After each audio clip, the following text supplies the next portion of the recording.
Hello friends, welcome to smart talk channel. இந்த வீடியோவில் Thirukkural 10th Thirukkural 14வது அதிகாரம் ஒழுக்கம் உடைமை.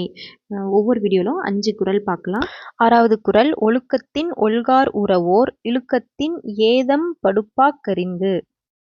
விளக்கம்: ஒழுக்கம் தவறுதலால் குற்றம் உண்டாவதை அறிந்து மனவலிமை உடைய சான்றோர் ஒழுக்கத்தில் தவறாமல் காத்துக் கொள்வர். 7வது குறள், ஒழுக்கத்தின் எய்துவர் மேன்மை இழுக்கத்தின் எய்துவார் எய்தாப் பழி. ஒழுக்கத்தால் எவரும் மேம்பாட்டை அடைவர். ஒழுக்கத்திலிருந்து தவறுதலால் அடையத்தகாத பெரும் பழியை அடைவர்.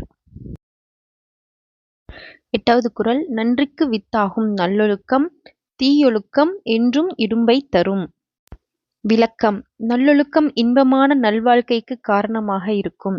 தீயொழுக்கம் எப்போதும் துன்பத்தை கொடுக்கும்.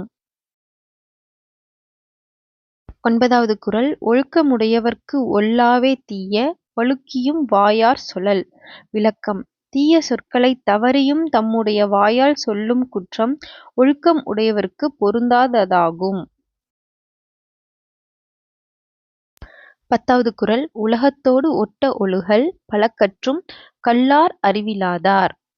விளக்கம்: உலகத்து உயர்ந்தவரோடு பொருந்த ஒழுகும் முறையை கற்காதவர் பல நூல்களை கற்றறிந்த போதிலும் அறிவில்லாதவரே ஆவார்.